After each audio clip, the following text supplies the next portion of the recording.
ఇంట్లో ఉన్న బంగారాన్ని విడిపించి ఆ రోజు ఆన్లైన్ రేటుకే మేము కొంటాం. Sharma gold company. నమస్కారం, సుమన్ టీవీకి స్వాగతం.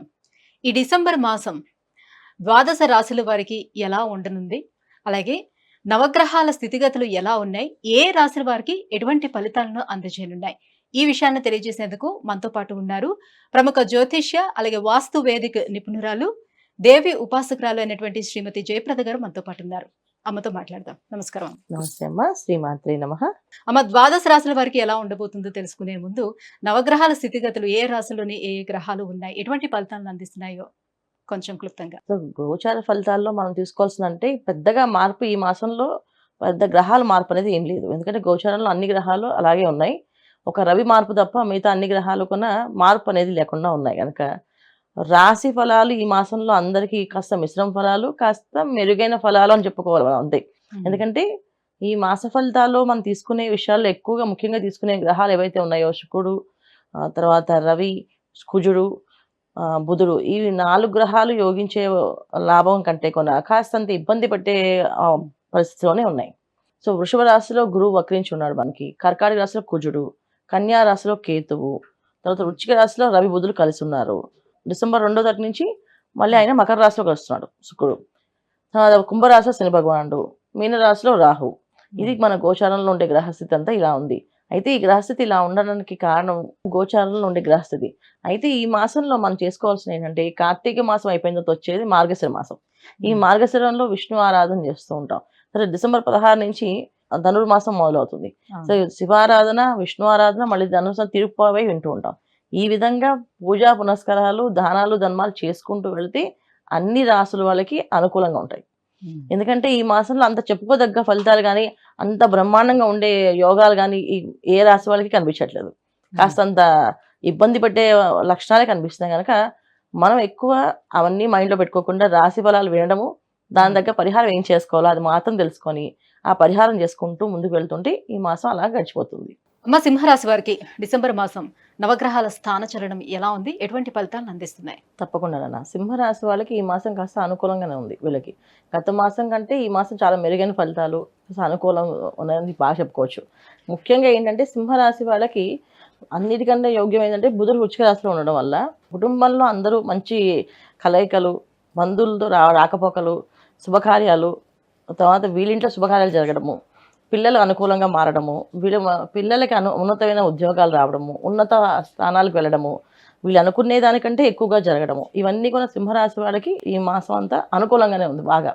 సో వ్యాపార రంగంలో ఉండే వాళ్ళకి కాస్తంత అనుకూలం. సో వ్యాపార రంగంలో కానీ, ఉద్యోగాల్లో కానీ ఉన్నత పదవులు, ఉన్నత స్థానాల్లో వెళ్ళే అవకాశం ఎక్కువగా ఉంది. సప్తమ స్థానం శని ఎటువంటి ఫలితాన్ని ఇస్తుంది? సప్తమ స్థానంలో శని భగవానుడి కంటే కూడా వీళ్ళకి అన్నిటికంటే ఏంటంటే బుధుడు బాగా ఎక్కువగా మంచి ఫలితాలు ఇస్తాడు. చతుర్థ స్థానంలో బుధుడు, తర్వాత పంచమంలో రవి బుధుడు ఇద్దరు కూడా మంచి ఫలితాలు ఇస్తున్నారు. కాకపోతే ఏంటంటే రవి కంటే బుధుడు ఎక్కువగా మంచి ఫలితాలు ఇస్తున్నారు. డిసెంబర్ 16 నుంచి రవి ధనుస్సులోకి వెళ్ళినప్పటి నుంచి ఇంకా మంచి మెరుగైన ఫలితాలు అంటే సింహరాశి సంతానం ఏదైతే ఉందో వాళ్ళకి ఉన్నతమైన స్థానాలు, ఉన్నతమైన పదవులు, విదేశాల్లో ఉండే వాళ్ళకి ఉద్యోగాలు, మంచి మంచి స్థానాల్లో ఉండడము, ఇవన్నీ చాలా అనుకూలంగా, ఒకటి కాదు వీళ్ళకి అన్ని అనుకూలంగా కనిపిస్తున్నాయి. సప్తమ శని భగవానుడు ఒక్కడే ఏంటంటే కాస్తంత బద్ధకాన్ని, అక్కడ సప్తమ శని కాదు అష్టమ రాహు కూడా ఉన్నారు. సప్తమ శని, అష్టమ రాహు, ఈ 2 కాంబినేషన్స్ వల్ల ఏంటంటే వీళ్ళకి కాస్తంత బద్ధకాన్ని, కాస్త ఆలస్యాన్ని, ఆటంకాలని కలిగిస్తుంటారు. తర్వాత వ్యయకుజుడు వీళ్ళకి. సో వ్యయకుజుడు ఏంటంటే ఖర్చులు అధికంగా ఖర్చు అవ్వడము, వెళ్ళేటప్పుడు ఒక ప్రయాణం అనుకుంటే దాని కాస్త వెళ్దాం అనుకుని ఇంకో 4-5 ప్రయాణాలు కలపడము, అనుకోకుండా బయలుదేరడము, తర్వాత అక్కడికి వెళ్ళిన తర్వాత అక్కడి నుంచి ఇంకో ప్రయాణం అనుకోవడము, ఇలా వెళ్ళడము, ఈ విధంగా అధిక ఖర్చు అనేది కనిపిస్తుంది. సో వీళ్ళకి ధనం అనేది బాగా ఖర్చు అవుతుందని కనిపిస్తుంది. కానీ అది క్షేత్రాల్లో దర్శనాలు చేసుకోవడం కానీ, క్షేత్ర దర్శనాలు కానీ ఇవన్నీ యోగంగా ఉన్నాయి వాళ్ళకి. దశమ స్థానంలో గురువు వక్రించి గురు 9th హౌస్ చూస్తున్నారు. అంటే పూర్వపుణ్యం, అంటే ఎప్పుడో అనుకున్న ముక్కులు కానీ, వీళ్ళు అనుకుని చేద్దాం అనుకునే ఏవైతే ఉన్నాయో అవన్నీ తీర్చుకోవడం మాట వీళ్ళు.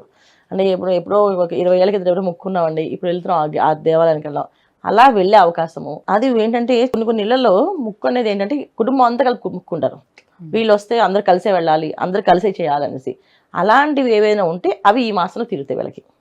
సో ముక్కులు తీర్చుకోవడం అనేది ఏంటంటే మామూలుగా వాళ్ళు ముక్కునేది తీర్చేసుకుంటుంటారు. కుటుంబంతో కలిసిన ముక్కు ఉండదు కదా, అది అందరూ కలిసి చేయడం, అంటే బంధువులు రావడం, రాకపోకలు, ఈ తర్వాత శుభకార్యాలు ఇవన్నీ జరిగే అవకాశం ఉన్నాయి కదా. ఇవన్నీ కూడా ఏంటంటే 9th హౌస్, మా గురువు దశమస్థానం నుంచి వక్రించి 9th హౌస్ చూడడం వల్ల ఇవన్నీ జరుగుతున్నాయి అనమాట. సో దీనివల్ల వీళ్ళు ఏ పని అయినా చేయడానికి ముందు ఉండడానికి, అంటే ముందుగా వీళ్ళు వెళ్ళకపోయినా మొత్తం వచ్చిన వాళ్ళందరూ బంధువులు అందరూ వచ్చి తీసుకెళ్తుంటారు. వెళ్దాం, కలిసి ప్రయాణం చేద్దాం అందరం కలిసి అని ప్రయాణాలు ఎక్కువగా ఉంటాయి. ఆ ప్రయాణాల్లో అధిక ఖర్చు కూడా ఎక్కువగా ఉంటుంది. అయితే శని రాహువులు కలయిక ఉండడం వల్ల కాస్తంత ఇబ్బందులు అనేది ఉంటుంది వాళ్ళకి. సో ఎటువంటి ఇబ్బందులు అంటే కాస్త ప్రయాణాలు వెళ్ళేటప్పుడు, వాహనాలు నడిపేటప్పుడు కాస్త జాగ్రత్తగా ఉండడము చాలా ముఖ్యం. సో వాహనాల్లో మీద కాస్త ప్రమాదాలు జరిగే అవకాశం ఉంది. చిన్న ప్రమాదాలు, పెద్ద ప్రమాదాలు కూడా అయ్యే అవకాశాలు ఉన్నాయి కనుక జాగ్రత్తగా వెళ్ళడము, శకునాలు చూసుకొని బయలుదేరడము, ఇంట్లో వాళ్ళకి చెప్పడము, ఇంట్లో నమస్కారం చేయడము, దైవానికి నమస్కారం చేసి వెళ్ళడము, ఈ విధంగా వీళ్ళు చేసుకుంటూ వెళ్తే ఈ మాసం వీళ్ళకి అన్ని అనుకూలంగా ఉంది. శని రాహువుల అనుగ్రహం కోసం మరి ఎటువంటి పరిహారాలని పాటించుకోవాల్సి ఉంటుంది?